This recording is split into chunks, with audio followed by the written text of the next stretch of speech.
Hi friends, it's Grace and welcome back to another video. Today I'm going to be doing a video that I am a little bit late on, not that there is any sort of specific timeline, but I'm going to be talking to you about my top 10 books that I read in the first half of 2022.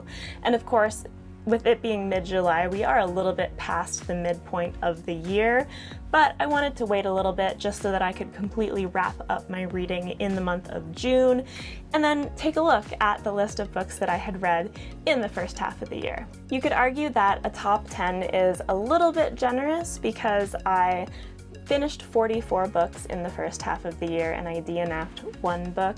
So that means that just about a quarter of the books that I read in the first half are gonna go on my top 10. But I thought that it was more appropriate than a top 5 because, first of all, I'm really bad at choosing things. I know that this is like beating a dead horse, but I truly am. So I thought that instead of restricting myself, it would be really nice to add a little bit more to the list because I wanted to acknowledge some of the awesome things that I have read in 2022. So if you've been around a little bit for my channel, you might know, or you might have noticed that I don't really do definitive rankings. So on this list, I collected 10 of my favorite books of the year, and the ones near the top are like the ones that are ranked higher, and then the ones near the bottom are the ones that are like ranked lower, I guess, but I'm not actually slotting them into a like 10 is worse than 9 and then 8 is better. I'm really just wanting to talk about my 10 favorite books. However, my top couple are pretty solidly my favorites. So let's start with number 10 on this list, which is Feet of Clay by Terry Pratchett. Now, I don't have too much to say about this one because it is the third book in the City Watch Discworld subseries, and it's not exactly a series where spoilers are major. Of course, I still don't want these books spoiled for anyone, but it doesn't have the same through plot as like other series do. It's more like each book is episodic, but you do grow with the characters and you learn more about the city and like things progress, but a plot is wrapped up in a book. And Feet of Clay just had this really, really cool murder mystery plot going on, but it had it alongside so many great developments for the characters. And we added so many characters and we were getting to know them, and Terry Pratchett was on his usual hilarious form. And the first 3 books in the City Watch series, Guards, Men-at-Arms, and Feet of Clay, were all pretty much perfect for me, but Feet of Clay is the only one that I actually read in 2022. The others were last year. So Feet of Clay gets its spot on this list for just being a perfect combination of comedy, satire, commentary, and a nice little plot that was really fun to follow. Now, coming in at number 9 on my list is quite a different tone, and that is Kindred by Octavia E. Butler.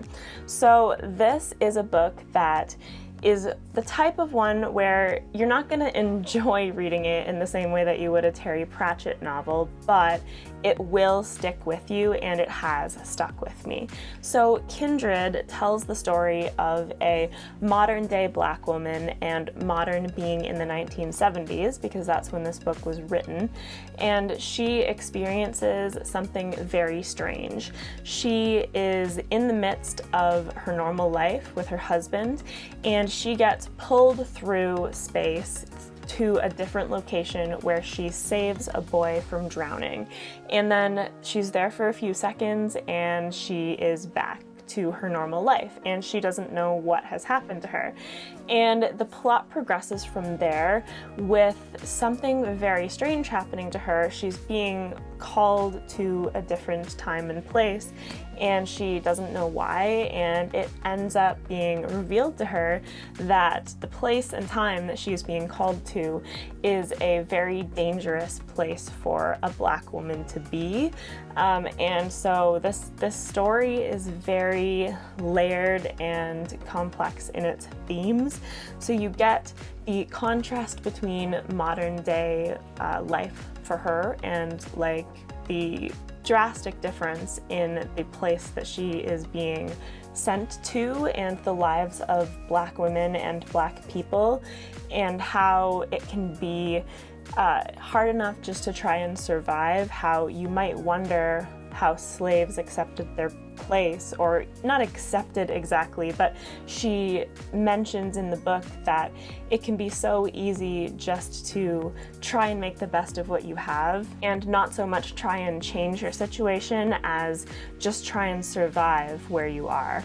And so it has a lot of really heavy topics and a lot of really, I don't know, tough conversations, and great characterization, a lot of emotion, and like I said, just a story that will really stick with you. Next up at number 8, I have included Royal Assassin by Robin Hobb, which is the second book in the Farseer trilogy, and I did love the Farseer trilogy overall, but in terms of my own personal rankings, Royal Assassin was my favorite of the 3 books by quite a long shot.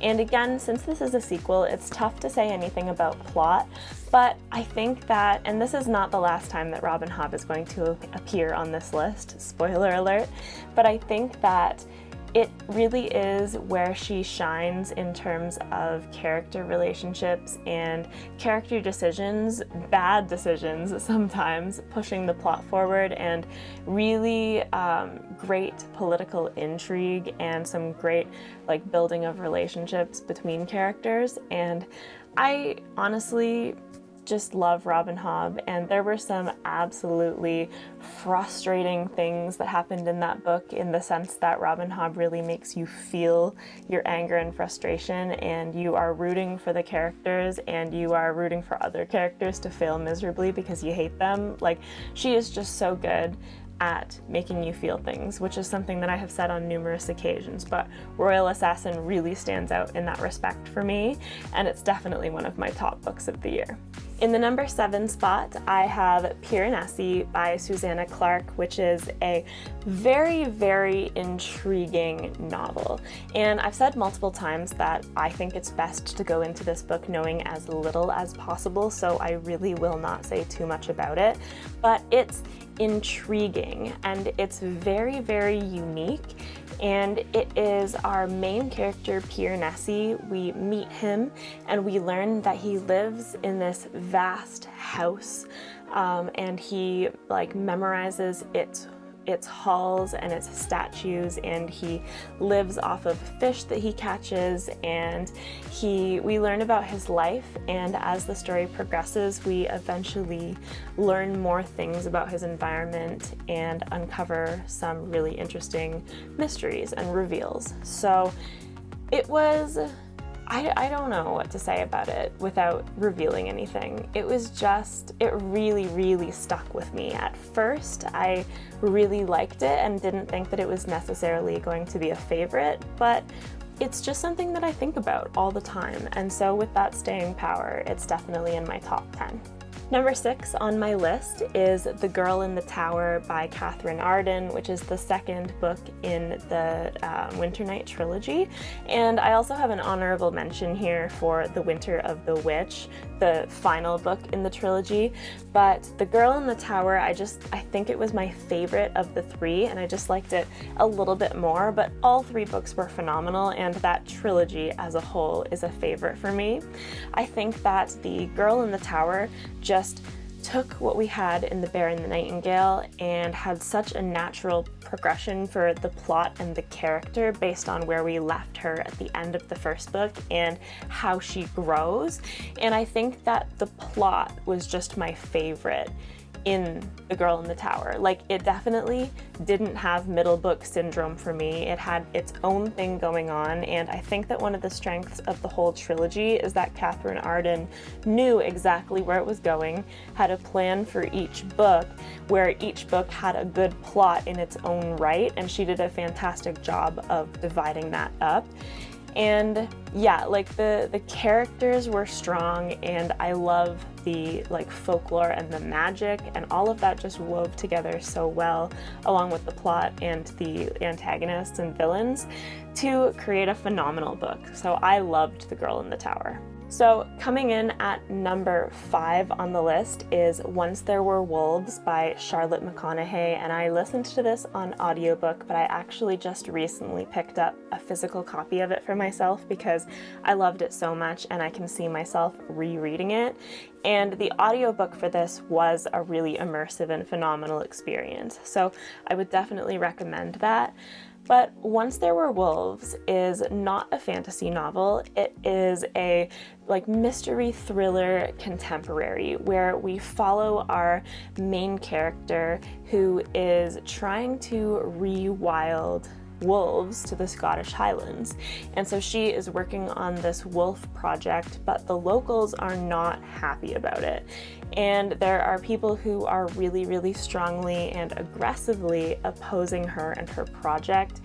And as we see more into the plot and the story, it evolves into a murder mystery where someone may or may not have set it up to look like the wolves have committed a murder. But the question is, was it a murder, or did the wolves actually kill a human, and are they a danger to the environment that they're being rewilded to? So it has so much delicacy in the way that the character relationships and the emotions are done.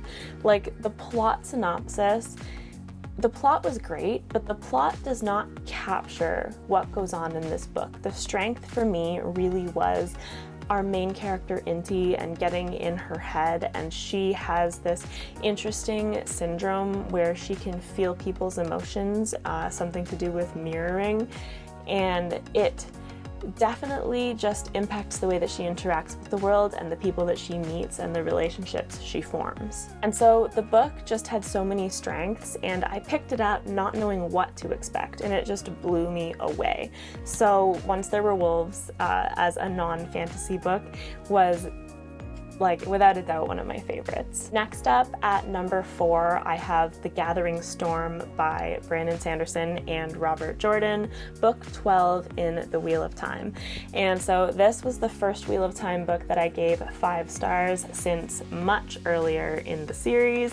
There were of course books in between there that I really enjoyed, but I truly felt that The Gathering Storm, after The Slug, was the story fully back on form and back on track and ready to be concluded in the final 2 books. And so I'm not sure if that was Brandon Sanderson taking the helm, because of course these are Robert Jordan's fantastic ideas, but part of me thinks that a fresh set of eyes really helped to cut out some of the different directions that the plot was going into and helping to really bring it back together, which is the direction that we needed to start going in order to wrap up the series and have all of the payoffs and climaxes that needed to happen.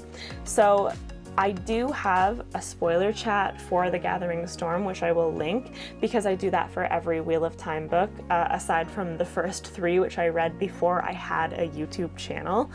But I of course talk about the plot in depth in that spoiler chat, and aside from that, non-spoiler, I will just say that I loved the plot, I loved some of the character arcs, there were some really, really great character interactions, and there was a lot about it to love. I just thought that it was phenomenal.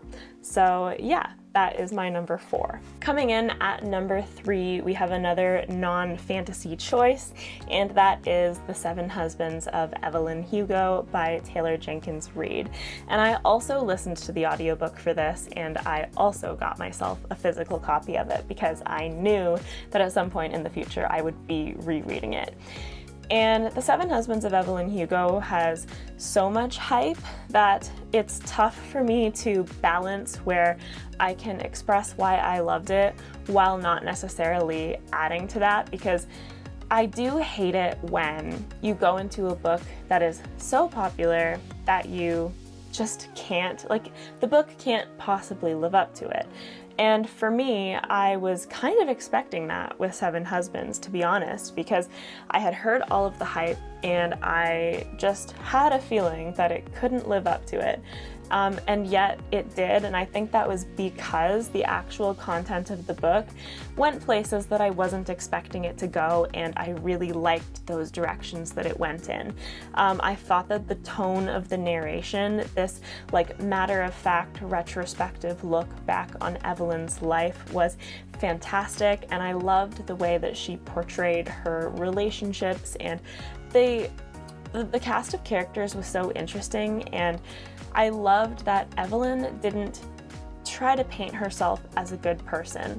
I really got the sense that she was trying to paint her life how it happened and taking responsibility for her mistakes, but also being honest about the reasons and the emotions that she felt behind those decisions. And there was so much of that just like honest telling of a story that really, I think that that's what captured me, and I loved reading about the relationships in that book. So that was the strength for me, and unfortunately the other Taylor Jenkins read that I read didn't quite live up to my love for Seven Husbands, but I still have that one, so that's my number 3. So coming in at number 2 on my list, and in another year this could have been number 1, it just got knocked off the top slot by the Queen of Fantasy, but number 2 is The Mask of Mirrors, the first book in the Rook and Rose trilogy by M.A. Carrick, the author duo of Marie Brennan and Alice Helms. And Mask of Mirrors is like a very, very intricate, political intrigue heavy, like character heavy, basically like a heist con story of a fantasy novel, and so many of those things are my buzzwords. Like this just had so many things combined of the things that I particularly love and things that should work for me, and absolutely did. They came together in a phenomenal way in this book, and Mask of Mirrors was just, I thought, fun.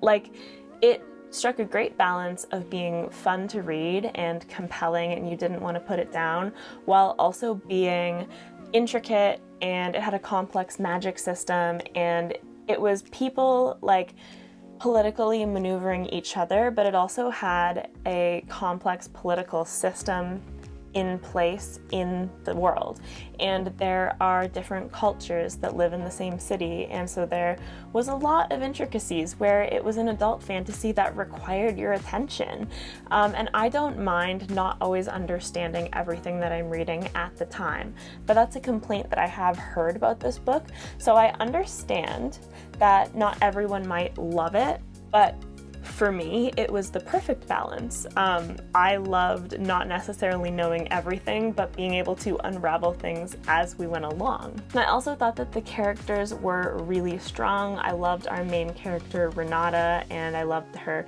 relationships with her siblings, I should say. And it was just really compelling. Like, I loved it. I had such a good time.